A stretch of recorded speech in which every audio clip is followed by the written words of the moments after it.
ভারতের সাথে যেহেতু আমাদের বর্ডার সম্পর্ক ভালো যাচ্ছে না, যেহেতু ভারতের সাথে আমাদের দিন দিন যুদ্ধ অবস্থায় যাচ্ছে, তাহলে আমাদের যে আমিষ অভাব রয়েছে, এই আমিষের চাহিদা তো আমাদের পূরণ করতে হবে। আমিষের চাহিদা পূরণ করতে গেলে প্রচুর পরিমাণে আমাদের পার্শ্ববর্তী দেশ মায়ানমার আছে, মায়ানমার থেকে আমরা গরু আনতে পারি, যেটা আমরা আগে ভারত থেকে আনতাম, এটা আমরা এখন মায়ানমার থেকে আনতে পারি।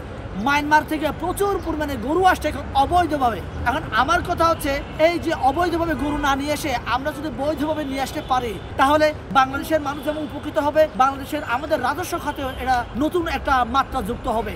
এই জন্য আমি সরকারের কাছে আহ্বান করব যে এই অবৈধ রাস্তাগুলো বন্ধ করার জন্য যা যা করণীয় এটা করতে হবে আমাদের। এবং আমার যে রাঙামাটি খাগড়াছড়ি বান্দরবান জেলার যে পাহাড় যে উচ্ছেদ হয়ে যাচ্ছে, পাহাড় যে নেড়া হয়ে যাচ্ছে, যে গাছপালা একটাও নাই, এখন হারিয়ে যাচ্ছে, এই হারিয়ে যাওয়ার কারণগুলা তথ্যগুলা অনুসন্ধান করে আমার মনে হয় যে এগুলা বন্ধ করতে হবে। বিশেষ করে আমি বলতে চাই যে আমার এই পাহাড়ে যে সমস্ত বন কর্মকর্তা রয়েছে এবং যে আপনার ইটের ভাটা রয়েছে, এই ইটের ভাটাগুলো দ্রুত বন্ধ করা উচিত। যদি বন্ধ করা না হয় তাহলে আমার এই পাহাড় উচ্ছেদ হয়ে যাবে। সম্পর্কে ভালো ছিল তার স্ত্রী হাসিনার সাথে, যেহেতু তাদের দাসী হাসিনা বলেন, চাকর হাসিনা বলেন, কেউ যেহেতু এখন ক্ষমতায় নাই, এই জন্য আমাদের সম্পর্কে ভালো নাই। এখন ইদানিং আমি গতকাল একটা নিউজে দেখলাম যে আমাদের বাংলাদেশের সীমানায় এরা অ্যান্টি ড্রোন ওরা বসাচ্ছে, মানে ড্রোন যাতে করে ওরা ধ্বংস করতে পারে এরকম যন্ত্র ওরা বসাচ্ছে, অ্যান্টি ড্রোন বসাচ্ছে। তো সেক্ষেত্রে আমরা তো ওদের সাথে কোনো যুদ্ধ প্রস্তুতি দিচ্ছি না। তা আমি মনে করি যে আমাদের বাংলাদেশের যে সেনাবাহিনীরা আছে, যে প্রশাসনরা আছে এবং আমাদের বাংলাদেশে 18 কোটি মানুষ আছে, আমাদেরও আসলে মানসিকভাবে প্রস্তুতি নিয়ে ভারতের সাথে আসলে সম্পর্ক দিন দিন আমাদের খারাপ হচ্ছে এবং আমাদের পার্শ্ববর্তী রাষ্ট্র মায়ানমার আছে, পাকিস্তান আছে, এদের সাথে আরও সম্পর্কে কীভাবে জোরদার করা যায় এবং যদি যুদ্ধ লাগে, যুদ্ধে কীভাবে আমাদের আসলে কোন কোন দেশের সাথে আমাদের সম্পর্ক তৈরি হবে, আমাদের পাশে কারা কারা থাকবে, এই বিষয়গুলো নিয়ে আসলে আমাদের অ্যানালাইসিস করা দরকার বলে আমি মনে করতেছি। খনিজ সম্পদে এবং প্রাকৃতিক সম্পদে ভরপুর, কিন্তু দেখেন আমার এই পাহাড়ে যে সমস্ত বড় বড় গাছ ছিল, এই গাছগুলো কেমন জানে নাই হয়ে আছে। এখন আমার এই পাহাড়ের গাছগুলো মনে হয় ভূতে খেয়ে ফেলছে। বড় বড় রাস্তার ধারে যখন মানুষের চোখে পড়ার মতো যে গাছগুলো আছে, এই গাছগুলো আছে, কিন্তু ভিতরে গিয়ে আপনি যদি 1 কিলো বা 2 কিলো বনের ভিতরে যান, একটা গাছ আপনি আমার পাহাড়ে আর পাবেন না। তো এই গাছগুলো কারা খাচ্ছে? আমার জানার ইচ্ছা হচ্ছে এগুলা, যে এই পাহাড় যেভাবে আপনি যদি স্যাটেলাইটে দেখেন, গুগল ম্যাপে গিয়ে দেখেন, আমার এপারে আগে দেখতাম যে সবুজ দেখা যেত, এখন দেখি যে ধূসর হয়ে গেছে, মরুভূমির মতো দেখাচ্ছে আমার এই পাহাড়।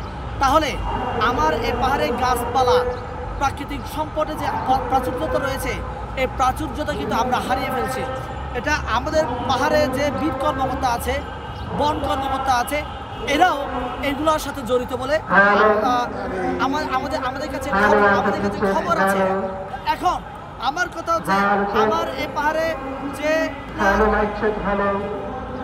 পাহাড়ে যে কারখানা আছে, ইটের কারখানা আছে, এই ইটের কারখানাগুলো আমাদের পাহাড়ের গাছপালা উজাড় হওয়ার একমাত্র কারণ। এর পাশাপাশি আপনারা সকলে জানেন যে আমাদের বাংলাদেশের সাথে ভারতের কোনো সম্পর্ক নাই। বাংলাদেশের সাথে ভারতের সম্পর্ক দিন দিন খারাপ হয়ে যাচ্ছে।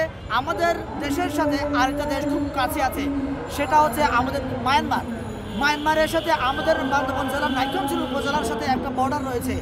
এই বর্ডারে যদি আমরা একটা স্থলবন্দর করতে পারি, তাহলে আমার মনে হয় যে ভারত থেকে আমরা পেঁয়াজ, চাল, ডাল আমরা নিয়ে আসতে পারবো।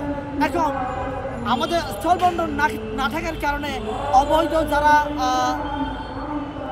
ব্যবসায়ী আছে, এরা কিন্তু অবৈধভাবে জিনিসপত্র আনছে। এখানে আমাদের প্রশাসনরা এটা জানা সত্ত্বেও না জানার ভান করছে।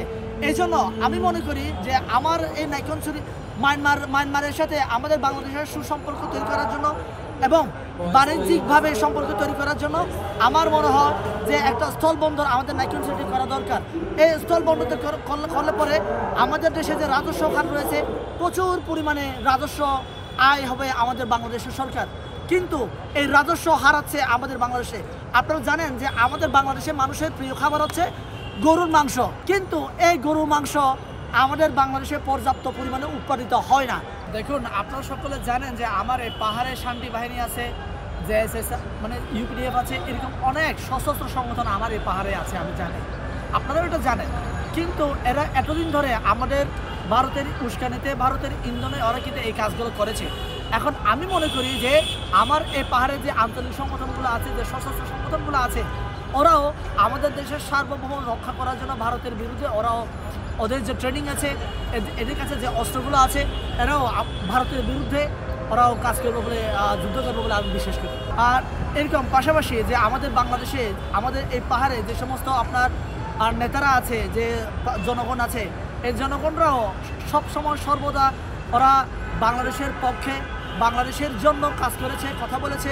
আমি মনে করি আমার এই পাহাড়ের ভাইয়েরাও, পাহাড়ের অধিবাসীরাও সবসময় সদা প্রস্তুত যে ভারতের বিপক্ষে দাঁড়িয়ে বাংলাদেশের সার্বভৌম রক্ষা করার জন্য অস্ত্র ধরতে আমরাও প্রস্তুত আছি।